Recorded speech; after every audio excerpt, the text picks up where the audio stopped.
Je m'appelle Astrid, je suis née aux Pays-Bas, je suis depuis plus de 40 ans en France maintenant. Je suis venue avec deux autres Hollandais avec lesquels on avait créé un collectif d'artistes qui s'appelait Allumette. Allumette s'est arrêté en 2005, après 30 ans, et moi j'ai donc dû créer ma propre continuité après 30 ans de travail collectif.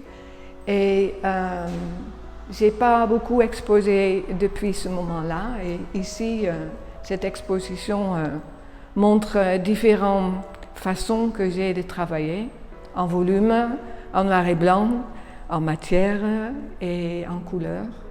Le noir et blanc, c'est un travail très épuré parce qu'il n'y a que l'encre, que le papier. Ça m'oblige à être très concentrée. C'est les traces que l'humain, pour ne pas dire l'homme, les traces que l'humain fait depuis toujours sont extrêmement significatifs, même s'il n'y a pas vraiment des images, c'est la présence humaine qui s'exprime. Quand on travaille avec la couleur, c'est à la fois plus libre, peut-être, plus vaste. Ça peut aussi amener des pièges. La couleur peut marquer des faiblesses, mais j'essaie de travailler avec la même conscience que quand je travaille le noir et blanc, mais en couleur. Donc il y a ici les fragments d'unité. En fait, ce sont des morceaux d'un tableau qui a existé avant. Et j'ai retravaillé ces petits morceaux pour reconstituer un ensemble. Pour moi, le fragment d'unité, c'est vraiment la notion que tout fait partie de quelque chose de plus grand et est constitué des choses plus petites. Pour moi, c'est une façon de confirmer cette conscience en moi-même et de la rendre visible pour pouvoir le partager avec les autres. Donc là, c'est le dernier fragment que j'ai fait. Ça, c'est la peinture à l'huile sur la toile, donc très traditionnelle, huile sur toile. Et là, c'est la peinture à l'huile aussi, mais sur papier. Et j'ai plastifié les différents morceaux pour que chaque morceau a vraiment sa propre identité. Mais j'aime bien le fait que c'est libre dans l'espace. Il n'y a pas de cadre. C'est accroché quelque part, mais en même temps, ça garde sa vie. Plastiquement, je trouve ça intéressant qu'il y a cette... C'est un peu un travail en volume, quelque part.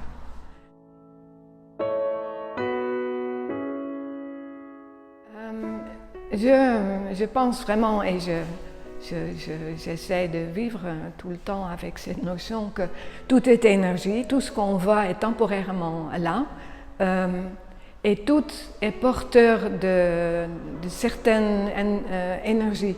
Donc, les énergies des couleurs, pour moi, dans mon langage personnel, je me sers de 7 couleurs de l'arc-en-ciel, c'est les couleurs qu'on a, et chaque couleur, dans sa plus pure forme, rouge, orange, jaune, etc., représente pour moi un rayon de conscience aussi. Donc, quand je prends les 7 couleurs de l'arc-en-ciel, je vais avec le rouge jusqu'au violet pour marquer le passage de la vie très matérielle, comme nous on le connaît sur la Terre, vers des dimensions plus spirituelles qui vont à partir du bleu dans le violet, l'indigo. Donc quand je travaille une situation comme ça d'énergie en train d'être et de se former, en train de choisir des formes, je suis dans cette notion-là de vie matérielle, de vie de la terre, tout ce qui est chaud, tout ce qui est dense. Et j'essaye de le faire aussi, de le trouver dans l'autre couleur. Donc là, on va de couleurs plus chaudes vers les couleurs plus froides. Et j'essaye de trouver la même présence par rapport à ces notions d'énergie consciente d'elle-même.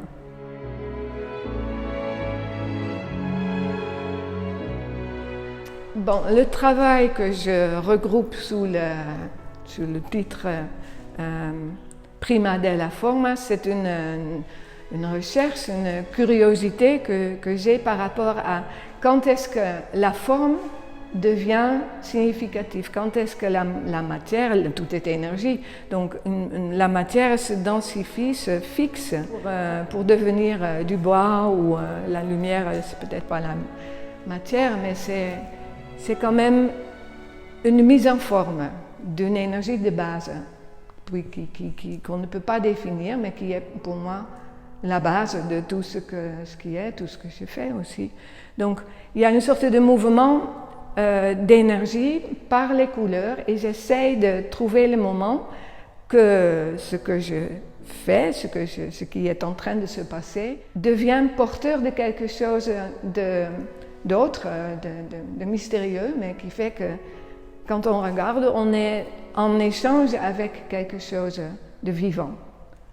Voilà.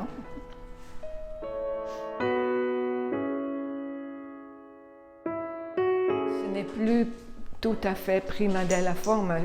Celui-là, un peu plus que celui-là. Mais ça, c'est devenu des mondes où il y a des présences et qui sont en train de vivre quelque chose. Et moi, c'est comme si je passe et je capte un moment qui est porteur de ce qui est en train de se passer, justement. Oui, c'est un peu comme un témoignage. Tout est là, hein, tout est partout. Et quand on est dans ce processus de création où on est en échange avec à la fois sa propre conscience en tant qu'individu, sa présence en tant qu'être humain, et on est en train de mettre en forme, de faire des traces, on est en train de témoigner, au moins de sa propre présence. Et du fait que sa propre présence n'a que du sens que si c'est partagé avec d'autres présences. Donc je pense que la création de cette façon-là est toujours un témoin, oui, je pense.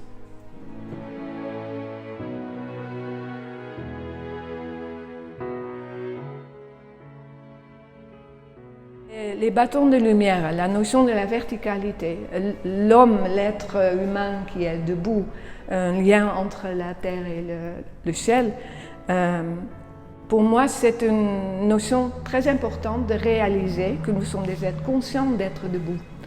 Et quand je fais les bâtons de lumière, il y a la notion donc, de verticalité, il y a la notion de pèlerin, il y a le bâton de parleur en Afrique par exemple. Et pour moi, c'est l'occasion de rendre hommage aux différents royaumes de la Terre, le monde minéral, végétal, animal, humain. On pourrait parler d'angélique, mais ça c'est autre chose. Hein. Mais donc dans les bâtons de lumière, on retrouve les éléments, la matière de ces différents royaumes. Mais l'important pour moi, pour les bâtons, c'est qu'ils ont autant de présence et de qualité d'image aussi, quand ils sont allumés ou pas. C'est comme un être humain, hein, on peut être plus ou moins conscient, on a toujours l'intérêt de ce qui est déjà là.